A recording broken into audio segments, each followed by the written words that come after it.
Confidence is a lie. Let that sink in. What you call confidence, the way you walk, the way you speak, the way you hold eye contact, most of it is not yours. It was given to you, approved by others, conditioned into you. You learned when to speak, when to stay quiet, when to shrink, when to act acceptable. And now you think that's confidence? Not. That's permission. You hesitate not because you are weak, but because you were trained to hesitate, trained to fear rejection, trained to avoid risk, trained to stay small so others feel comfortable around you. Every time you overthink, every time you doubt yourself, every time you hold back your words or delay your actions, that's not your true nature. That's programming. And here's the truth most people will never accept. Real confidence is not loud. It's not flashy. It doesn't beg for attention. Real confidence is silent control. It is the ability to act without internal resistance, to move without asking for approval, to decide without explaining yourself to the world. That's power. Because in a world where everyone is controlled by fear, opinions, and invisible rules, the person who controls himself becomes untouchable. Think about it. The moment you stop needing validation, you become dangerous. The moment you stop explaining your decisions, you become unpredictable. The moment you stop hesitating, you become unstoppable. And that's exactly what this video is going to do to you. These 7 ruthless lessons are not here to motivate you. Motivation is temporary, weak. It fades the moment things get hard. This is different. This will reprogram how you think, how you react under pressure, how you move when others freeze. You will start seeing fear differently. You will start using silence differently. You will start making decisions with a level of control that most people never reach in their entire life. But understand this clearly. This is not for everyone, because once you see the truth, you can't go back to being average. You can't go back to overthinking every move. You can't go back to living under someone else's expectations. You either evolve or you stay exactly where you are. So the question is simple. Are you ready to remove hesitation from your mind and replace it with controlled power? Before we move forward, I want you to drop this affirmation in the comments. I control myself. Number 1, build an internal authority system. Most people don't make decisions. They outsource them. They look around, scan reactions, measure opinions, and then adjust their behavior to match what feels safe. They follow trends, obey unspoken rules, and align themselves with what gets accepted. Not because it's right, but because it avoids conflict. This is why they hesitate.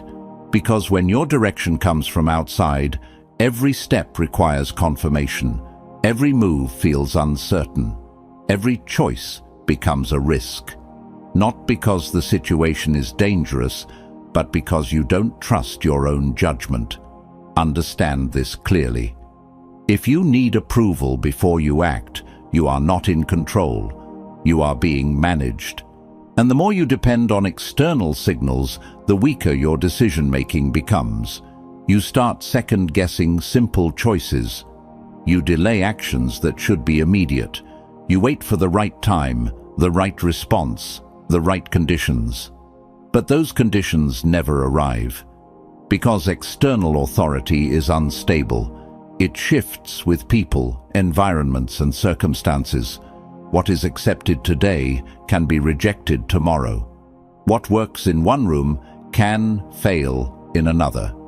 So, if your confidence is built on that, it will always collapse under pressure. Powerful individuals operate differently. They don't look outward for direction. They create it internally. They build a system of standards, rules, and principles that do not change based on opinion. a structure that guides their behavior regardless of the environment they are in. This is internal authority, and once it's established, hesitation disappears, because decisions are no longer emotional, they become automatic. You don't ask, "What will they think?" You ask, "Does this align with my standard?" You don't pause to measure reactions. You execute based on clarity. That's the shift. Now, here's where most people fail. They believe internal authority means arrogance, acting without listening, ignoring all feedback. That's not power, that's ignorance. Real internal authority is not about rejecting input. It's about filtering it. You listen, you observe, you gather information, but the final decision always comes from you. No hesitation, no dependence. You decide what matters. You decide what is acceptable. You decide how you move. That level of control changes everything, because when your standards are clear, your behavior becomes consistent. And consistency creates identity. People begin to recognize a pattern in you. You don't bend under pressure. You don't shift based on approval. You don't break when challenged. That's when respect starts forming. Not because you demanded it, but because your actions prove stability. And stability is rare. Now, let's make this practical. Start defining your internal rules, not vague ideas, not emotional statements, clear, non-negotiable standards. What do you tolerate? What do you reject? How do you respond under pressure? What actions do you take regardless of fear? Write them, refine them, live by them. Because the moment you create your own system, you remove dependency. And once dependency is removed, hesitation loses its foundation. You stop waiting. You stop adjusting. You stop seeking permission. You move. This is where confidence begins, not in how you feel, but in how you decide. Because when your mind knows that every action comes from a controlled internal system, it stops resisting. There is no confusion, no conflict, only direction. And direction creates speed. Speed creates dominance. So, if you want to eliminate hesitation at its root, stop asking the world how to move. Build your own system and follow it without compromise. Drop this affirmation in the comments. I decide my rules. Number 2, train yourself to normalize pressure. Most people don't fail because they lack skill. They fail because they collapse under pressure. The moment intensity rises, their breathing changes, their thoughts scatter, their actions slow down. Their mind shifts from execution to survival. Instead of focusing on what needs to be done, they focus on what could go wrong. And in that moment, they lose control. Pressure doesn't create weakness. It exposes it. It reveals your default patterns, your emotional triggers, your level of control when things are no longer comfortable. That's why two people can face the same situation and respond completely differently. One freezes, the other moves with precision. One hesitates, the other adapts instantly. The difference is not talent, the difference is conditioning. Weak minds avoid pressure. They design their lives around comfort. They choose easy environments, predictable routines, and low-risk decisions. They think this protects them, but in reality, it makes them fragile. Because the less pressure you experience, the less capable you become when it finally appears. And it always appears. In conversations that matter, in decisions that carry consequences, in moments where hesitation costs opportunity. If you are not trained for those moments, you will default to fear. Now understand this. Pressure is not your enemy. It is your training ground. The goal is not to eliminate it. That's impossible. The goal is to normalize it, to the point where it no longer disrupts your thinking or your actions. This is how you build real confidence. Not by avoiding discomfort, but by making it familiar. Because what is familiar no longer feels threatening. When your mind repeatedly experiences high-pressure situations, something changes.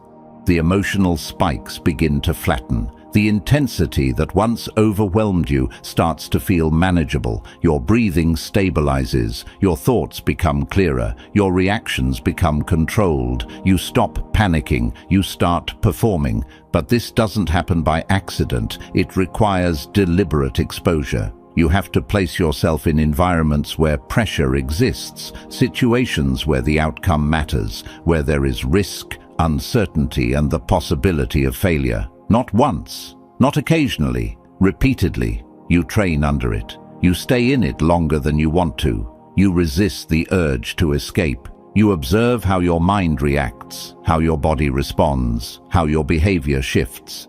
And instead of avoiding those reactions, you learn to control them. At first, it will feel uncomfortable. Your instincts will tell you to retreat, to delay, to find an easier path. That's your old conditioning trying to protect you. Ignore it, because every time you stay in pressure without collapsing, you rewire your response. You prove to your mind that intensity is not danger. It's just a condition. And once your mind accepts that, everything changes.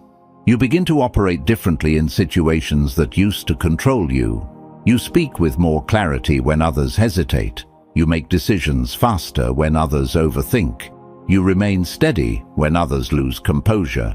That's when people start noticing a shift. They won't understand it. They won't know why you seem calm when things get intense, but they will feel it. Because most people are ruled by pressure, and when they see someone who isn't, it stands out immediately. Now here's the deeper advantage. When pressure becomes normal to you, it becomes abnormal to others. That gives you control, because while they are reacting emotionally, you are thinking strategically. While they are trying to escape discomfort, you are using it as an advantage. While they are slowing down, you are moving forward. This is how dominance is built. Not through aggression, not through force, but through stability under conditions that break others. So if you want to become fearlessly confident, stop trying to feel ready. Start training under pressure. Put yourself in situations that challenge your control. Stay there. Adapt. Repeat.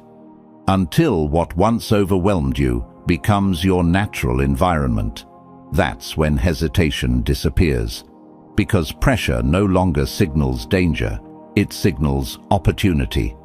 I want you to drop this affirmation in the comments. Pressure builds me. Number 3. Control perception, not expression. Most people are obsessed with expressing themselves. They want to be understood. They want to be seen. They want to show everything they feel, everything they think, everything they are. And they believe that honesty equals power. It doesn't. Uncontrolled expression is exposure. And exposure without strategy makes you predictable. When people can easily read you, they can anticipate you. When they can anticipate you, they can influence you. They know what triggers you, what excites you, what frustrates you. Your reactions become patterns. Your patterns become weaknesses. This is why emotional transparency, when unmanaged, reduces your authority. Because power is not about revealing everything. It is about deciding what should be seen and what should remain hidden. Understand this shift. You are not here to express yourself fully. You are here to control how you are perceived. That changes everything. Because perception shapes reality. People don't respond to who you are internally. They respond to what they can observe. To your behavior, your tone, your timing, your presence, and all of these can be controlled. This is where strategic awareness begins. Instead of asking, "How do I feel right now?" you start asking, "What should be visible right now?"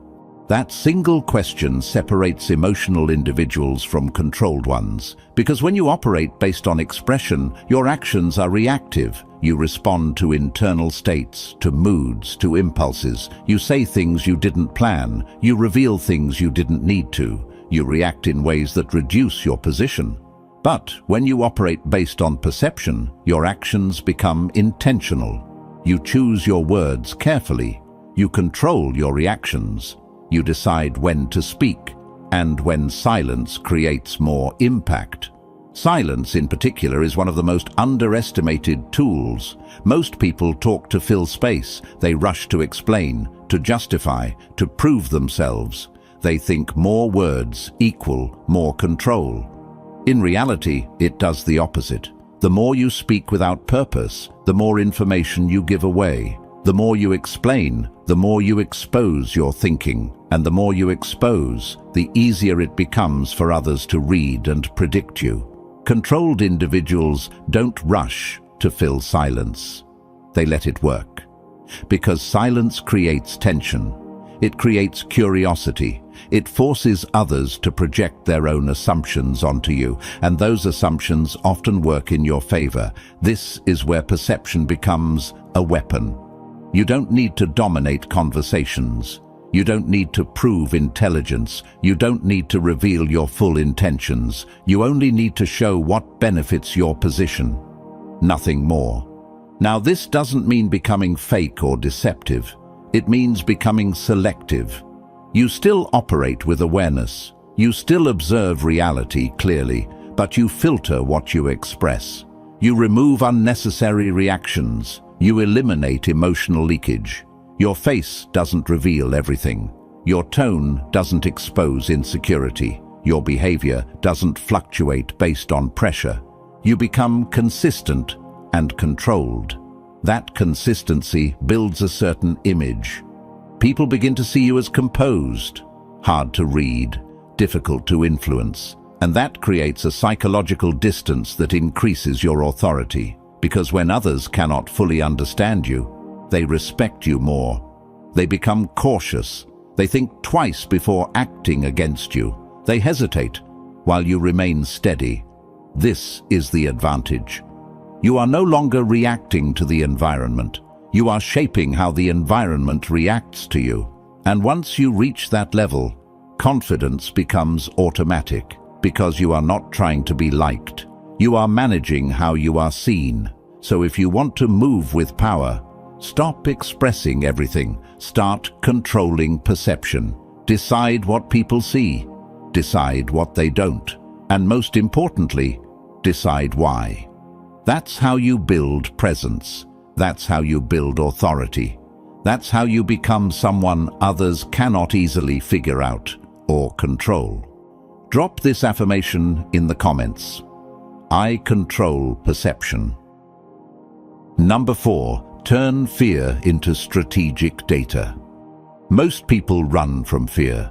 The moment it appears, they retreat. They distract themselves. They delay action. They search for comfort to silence the feeling. And while they believe they are protecting themselves, they are actually losing information. Because fear is not just an emotion, it is a signal. It points directly to the areas where you lack clarity, preparation, or control. It exposes uncertainty. It highlights gaps. It shows you exactly where your structure is weak.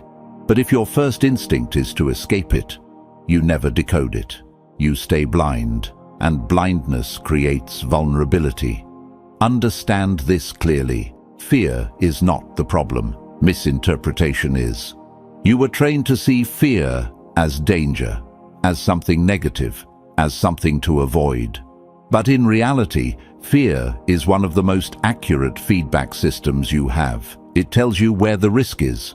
It tells you what matters. It tells you where your limits currently exist. And once you understand that, fear stops being something that controls you. It becomes something you analyze. Instead of reacting emotionally, you start breaking it down.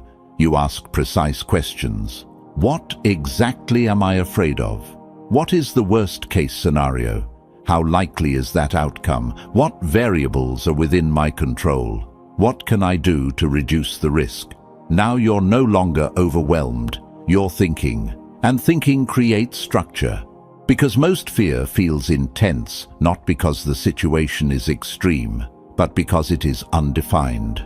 Your mind fills the unknown with exaggerated outcomes. It imagines scenarios without limits. It amplifies consequences without evidence. That's where panic comes from. Unclear threat. The moment you define the threat, its intensity drops, because clarity replaces imagination.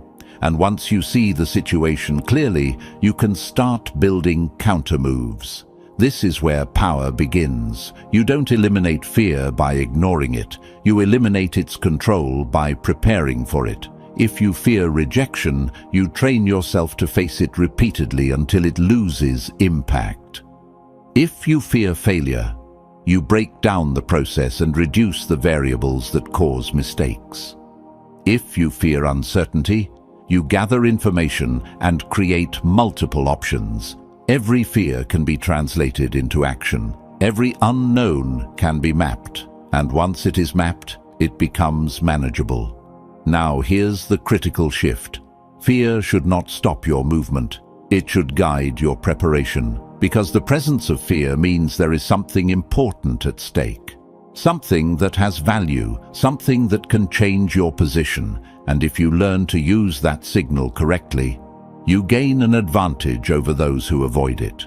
While they are running away, you are learning. While they are distracting themselves, you are building strategy. While they are controlled by emotion, you are collecting data. That's how you separate yourself. Now imagine this over time. Every situation that once intimidated you becomes something you've already analyzed. Every risk becomes calculated.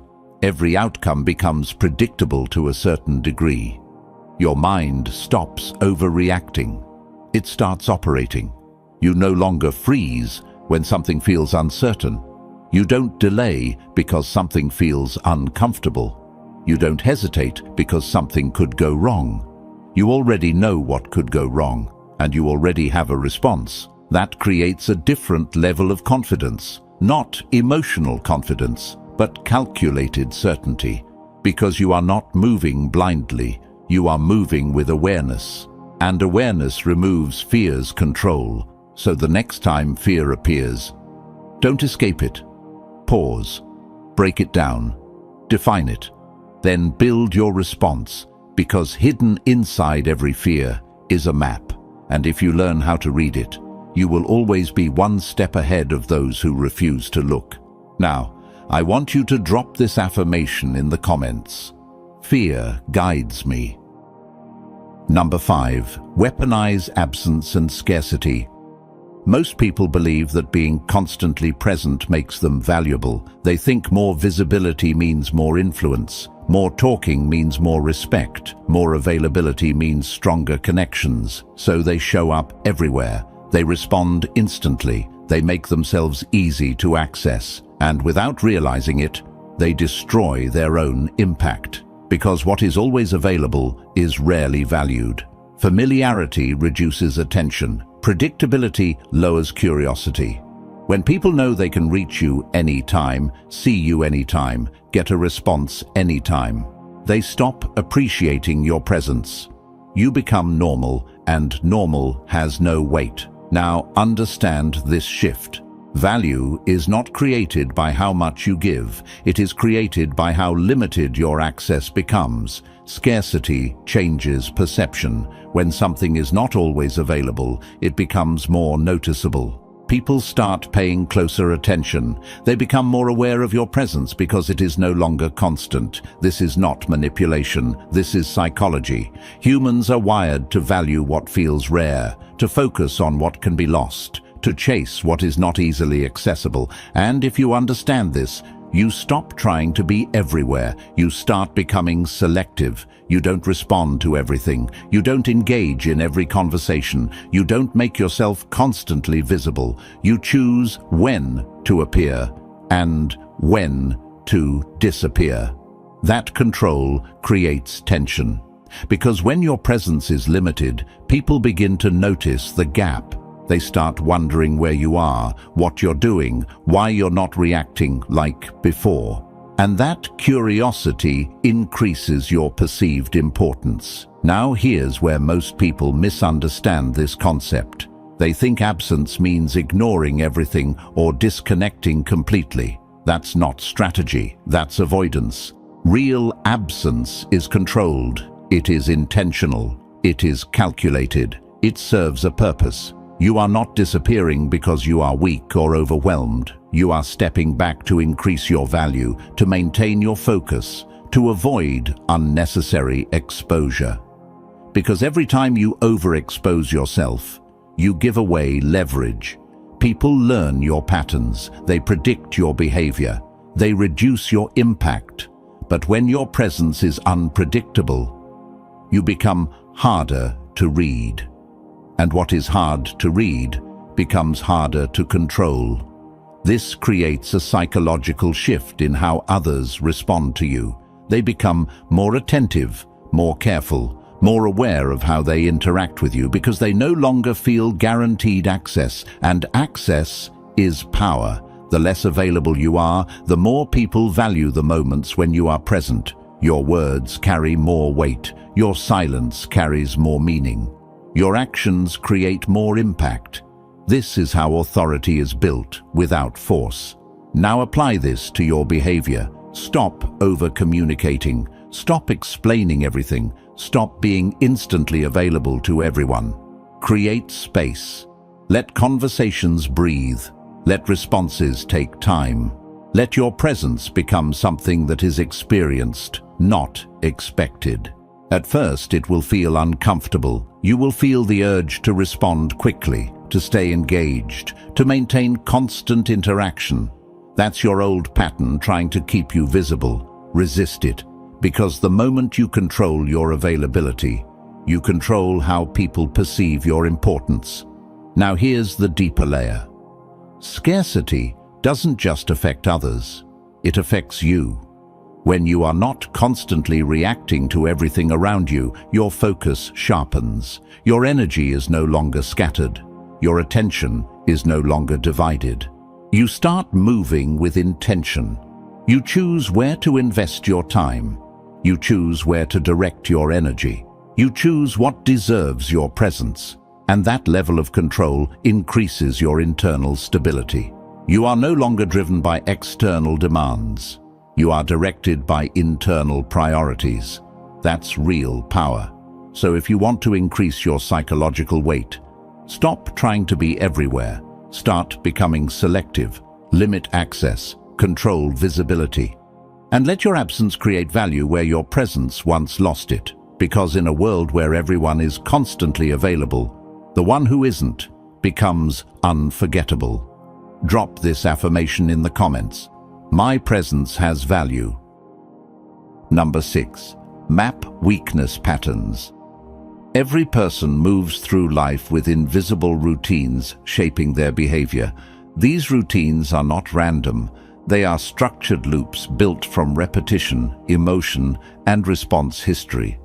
Most individuals never notice them, which is why they keep making the same mistakes under different conditions.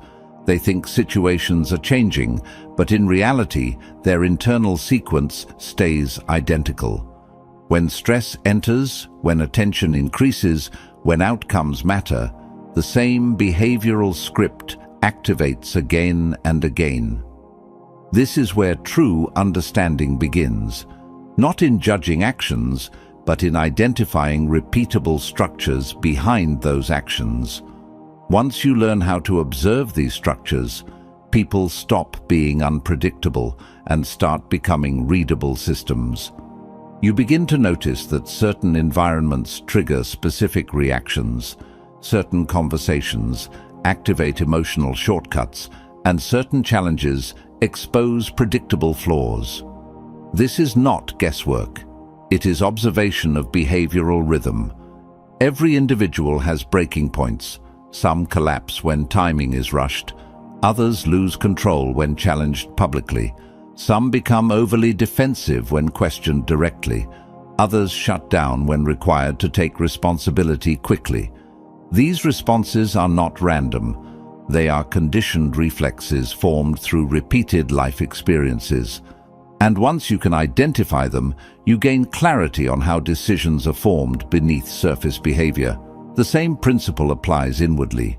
You also operate through hidden cycles. There are moments when your judgment becomes slower, when your reaction becomes reactive instead of calculated, when your discipline weakens under certain conditions. These are not flaws in identity, but predictable activation points within your own structure.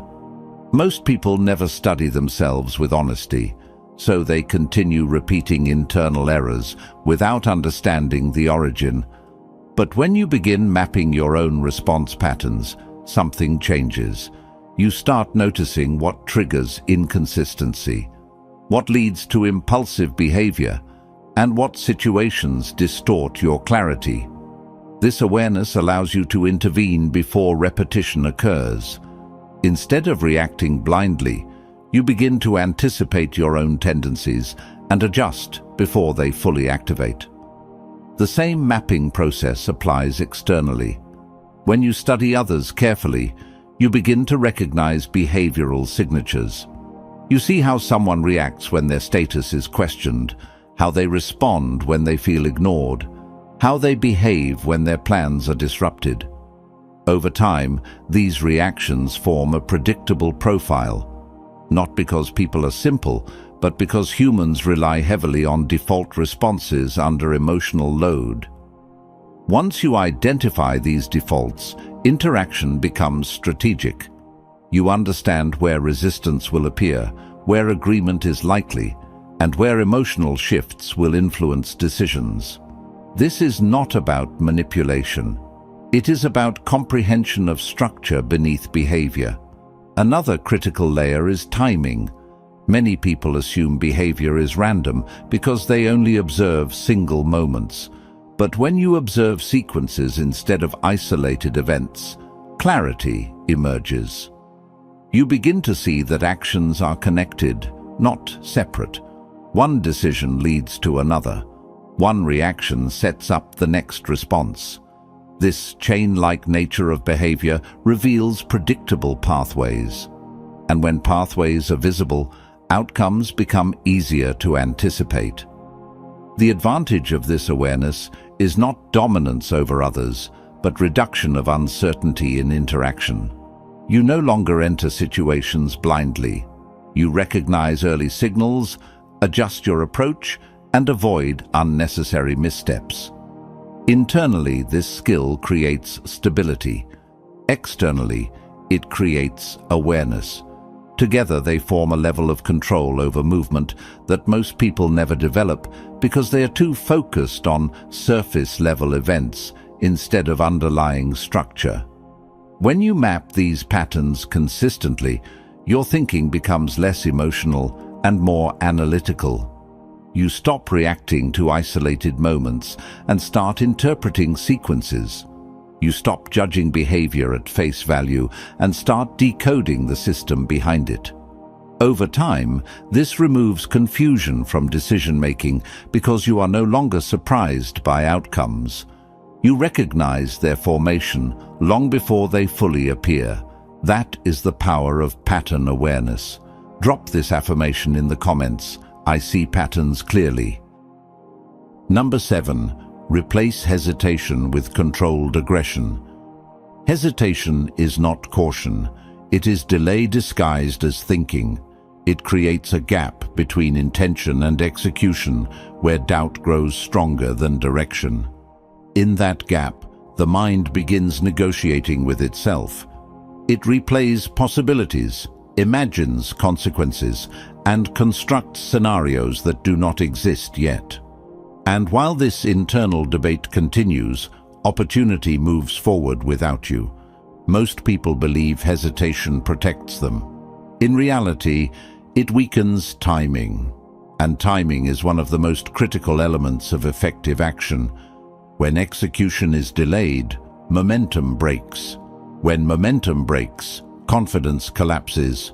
When confidence collapses, the individual becomes reactive instead of directive. This is how people lose control over situations that initially required only a simple decision. Controlled aggression is the solution to this internal delay. But it must be understood correctly. This is not emotional outburst. It is not reckless behavior.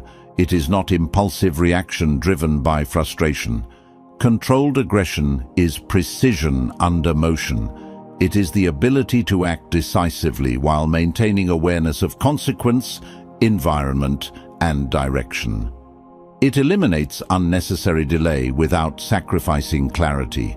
It replaces mental hesitation with structured movement. When applied correctly, it changes the quality of decision-making. Instead of pausing to evaluate endless possibilities, the mind selects and executes based on immediate relevance. Instead of waiting for perfect certainty, action begins with sufficient understanding. Instead of freezing under pressure, the body moves with directed intensity. This shift is internal, not external. The goal is not to appear aggressive. The goal is to remove internal resistance that slows execution. Hesitation often comes from overprocessing. The mind attempts to calculate outcomes beyond necessary limits. It tries to secure emotional safety before movement. But life does not wait for complete certainty. Conditions shift continuously. Waiting for full assurance guarantees missed opportunity. Controlled aggression interrupts that cycle. It forces action before doubt fully develops. Once movement begins, mental resistance decreases. The body enters flow. Decision pathways simplify. Energy aligns with execution instead of analysis. And through repetition, this becomes a trained response rather than a forced effort. Another key element is commitment. Hesitation thrives in partial intention. When commitment is incomplete, the mind keeps alternative options open. It continues evaluating escape routes, backup plans, and hesitation loops. But when commitment becomes full, internal conflict reduces. The system aligns toward one direction. That is where power emerges. Not from thinking more, but from choosing fully. Controlled aggression also transforms how pressure is handled. Under stress, most individuals shrink their actions. They reduce their presence, slow their communication, and minimize risk exposure. This contraction weakens influence. But when controlled aggression is applied, behavior does not shrink under pressure. It stabilizes. Movement remains consistent. Voice remains steady. Decisions remain direct. There is no collapse into uncertainty. Instead, pressure becomes fuel for acceleration. This creates psychological impact in interactions. People respond differently to individuals who do not hesitate under intensity. There is a sense of unpredictability in their execution speed. Others cannot easily influence or slow them down because internal resistance is no longer driving behavior. However, discipline is essential. Without discipline, aggression becomes chaos. With discipline, it becomes structure. Controlled aggression is not about doing more actions. It is about removing internal friction from necessary actions. It's about acting when clarity reaches sufficient threshold, not waiting for emotional comfort. Over time, this rewires identity. You stop seeing yourself as someone who prepares endlessly. You start recognizing yourself as someone who executes when needed. That shift changes self-perception, and when self-perception changes, external behavior follows naturally. Confidence in this state is not performed. It is produced through movement, because every decisive action reinforces internal certainty. Every completed decision reduces hesitation for the next one. The system becomes faster, sharper, more aligned. Eventually, hesitation no longer leads your behavior. It becomes irrelevant, because action arrives before doubt can fully form. That is controlled aggression, not force, not chaos.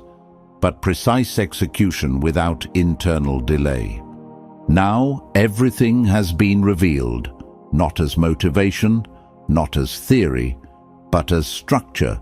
You've seen how confidence was never about expression. It was about internal control. You've seen how pressure doesn't destroy people, it exposes them. You've seen how perception shapes authority, how fear carries information, how absence increases weight, how patterns decide outcomes, and how hesitation silently steals opportunity. And if you paid attention, you already feel it. Something inside you is different now, because once you understand these principles, you don't return to your old way of thinking the same way.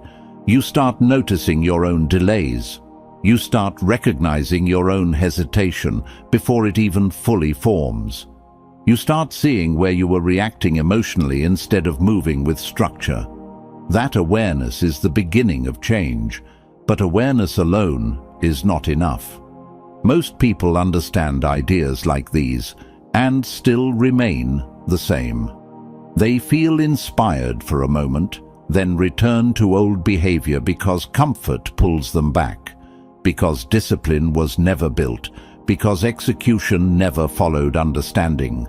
That is the dividing line, not knowledge, action. From this moment, you are standing in front of a choice. One path is familiar, predictable, comfortable. It keeps you inside the same patterns, the same reactions, the same limitations you already know. The other path requires something different. It requires movement before certainty. It requires control when emotions rise. It requires decision without waiting for permission. That path is not easier, but it is stronger.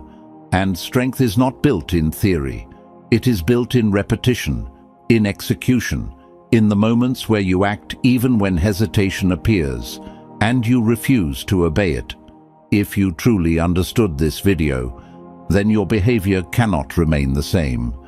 You will notice where you pause unnecessarily. You will notice where you seek validation without reason. You will notice where fear is speaking louder than logic. And in those moments, you will have a decision to make. Continue the old pattern or interrupt it, because confidence is not something you wait for. It is something you practice until it becomes automatic. So don't leave this as information. Use it. Apply it in conversation. Apply it in decisions. Apply it when pressure appears. Apply it when your mind tries to slow you down. And most importantly, apply it when nobody is watching. Now, before you leave this video, if you want more content that breaks mental conditioning, sharpens discipline, and builds real psychological strength, make sure you like this video, share it with someone who needs it, and subscribe to the channel. Because what comes next will not make life easier. It will make you harder to control. And remember this final truth. The world does not respond to intention. It responds to action. Drop this final affirmation in the comments.